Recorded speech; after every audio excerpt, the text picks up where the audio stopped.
Akka, Emma, Dolly, Kraken, and Haim stood in a line before the towering steel gates of the abandoned cake factory. The structure loomed over them, a skeleton of rusted metal and broken glass against the night sky. The air here was heavy, thick, with the cloying, stagnant scent of sugar and decades of settled dust. Akka stepped forward, fingers curling around the cold, pitted iron of the handle. It did not budge. She signaled for Kraken and Haim. The three of them braced their weight against the gate, boots sliding on the cracked pavement. With a long, agonizing groan of metal against metal, the barrier finally gave way. They pushed, the heavy doors swinging inward to reveal a cavernous, pitch-black lobby. The sound of their footsteps echoed unnaturally loud. The group fanned out, eyes scanning the darkness for movement. But the building remained still.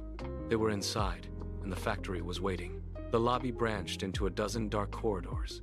Emma, Kraken, and Haim took the left wing, their flashlights cutting thin beams through the heavy gloom. Akka and Dolly turned right, toward the hum of the old production line. The floor here was slick, with a layer of fine, white powder that coated their boots. They navigated past rows of rusted mixers and silent conveyor belts that stretched into the darkness like the spines of dead beasts. A fallen partition blocked their path, forcing them to squeeze through a narrow gap between two heavy steel vats. Akka pushed aside a hanging tarp, and the air suddenly shifted. The scent of stale sugar intensified, turning sweet and sharp. They stepped into a wide, tiled room that had escaped the decay of the rest of the factory. In the center, a glass display case stood untouched. Inside, rows of cakes sat perfectly preserved, their frosting smooth and colors vibrant against the surrounding gray. Akka reached out, her hand hovering just inches from the glass.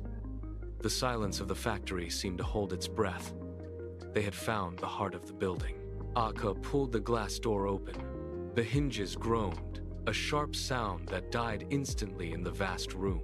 She reached in, her fingers sinking into the soft, yielding frosting of a cake. She tore off a piece and took a bite. The sugar hit her tongue, intense and overwhelming after the long, cold trek.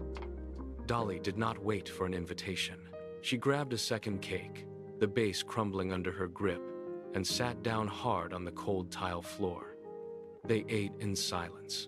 Once the edge of their hunger faded, Akka noticed a small, dust-covered television tucked into a corner shelf. She fumbled with the frayed power cord until it clicked into a wall outlet. The screen sputtered, buzzing with static. They leaned back against the cool metal of the counters, watching the gray light dance across the walls. They sat in the dim, artificial glow, watching the screen as the night slowly began to bleed into the early hours of the morning. The gray light from the television was quickly overtaken by a pale, insistent glow creeping through the high factory windows. The sun was rising. Akka blinked, her eyes adjusting to the shift in color as the screen's artificial flicker became redundant. She stood up, her joints stiff from the cold tile, and stretched until her shoulders popped. The boredom that had settled over them during the long, dark hours evaporated with the morning mist. Dolly stood up too, kicking aside a discarded cake box. She looked at the empty counters, then back at the remnants of their feast. A sudden, sharp grin broke across her face. She reached into a nearby storage bin and dragged out a heavy, forgotten bag of flour. It hit the counter with a dull, dusty thud. "We have the space, we have the supplies, and we have nothing but time," Dolly said, her voice cutting through the lingering silence. She tore the top of the bag open, and a cloud of white powder billowed into the air. Akka watched as Dolly grabbed a whisk from the wall rack, her movements sudden and deliberate. The lethargy of the night vanished, replaced by a frantic, electric energy. Akka grabbed a bowl, her pulse quickening as she began to clear the workspace. The kitchen transformed in seconds. Flour coated the air, settling in a fine white layer over every surface. Akka and Dolly moved with a frantic, rhythmic intensity, their hands blurring as they measured, mixed, and whipped. The sound of metal bowls clashing against the stone counters echoed through the factory like a war drum. Just as the chaos reached its peak, the heavy double doors at the far end of the hall swung open. Kiva and July stepped inside, their footsteps sharp against the concrete. They paused, eyes widening at the white haze. The atmosphere in the room shifted instantly. The playfulness vanished, replaced by the sharp, focused silence of a competition. Akka did not look up, her grip tightening on the whisk as she poured a measured amount of liquid into her bowl. Dolly slammed a tray onto the rack, her jaw set in a line of pure determination. They were no longer just baking, they were preparing for judgment. Akka worked with a surgeon's focus. She grabbed a vial of mint extract, her fingers trembling slightly as she measured the drops into a thick, dark batter. She followed it with a splash of spicy syrup, the liquid swirling into the mixture like ink in water. She whisked with a violent, rhythmic motion, her arm muscles straining to incorporate the heat. Beside her, Dolly was a whirlwind of motion. She slammed a rolling pin into a mound of dough, flattening it with heavy, repeated strikes. She layered the surface with thick tomato sauce, spreading it to the edges before scattering handfuls of cheese. In a frantic, uneven pattern, sprinkles flew through the air like confetti, dusting the counters and the floor in a chaotic, colorful mess. Akka did not stop to wipe the sweat from her brow. She shoved her creation into the oven, the heat radiating against her face as she slammed the door shut. Dolly mirrored the move, sliding her savory tray into the rack with a sharp metallic clang. The kitchen was a battlefield of flour and steam. Every second was a race against the timer. The last few seconds ticked away, and they stood back, chests heaving, waiting for the inevitable chime. The oven timers cut through the silence like a sharp blade. Akka and Dolly pulled the trays out, the heat radiating in waves across the kitchen. The creation sat cooling on the metal counters, steam curling into the air. Kiva and July stepped forward, their movements deliberate and slow. Kiva reached for Akka's dark, mint-infused creation first. He sliced a piece, his eyes fixed on the glistening, venomous surface. He took a bite, chewed once, and his expression crumpled. A violent cough tore through his chest as the spicy syrup hit the back of his throat, his face flushing instantly.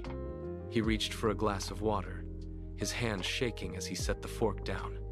The air in the room grew tight.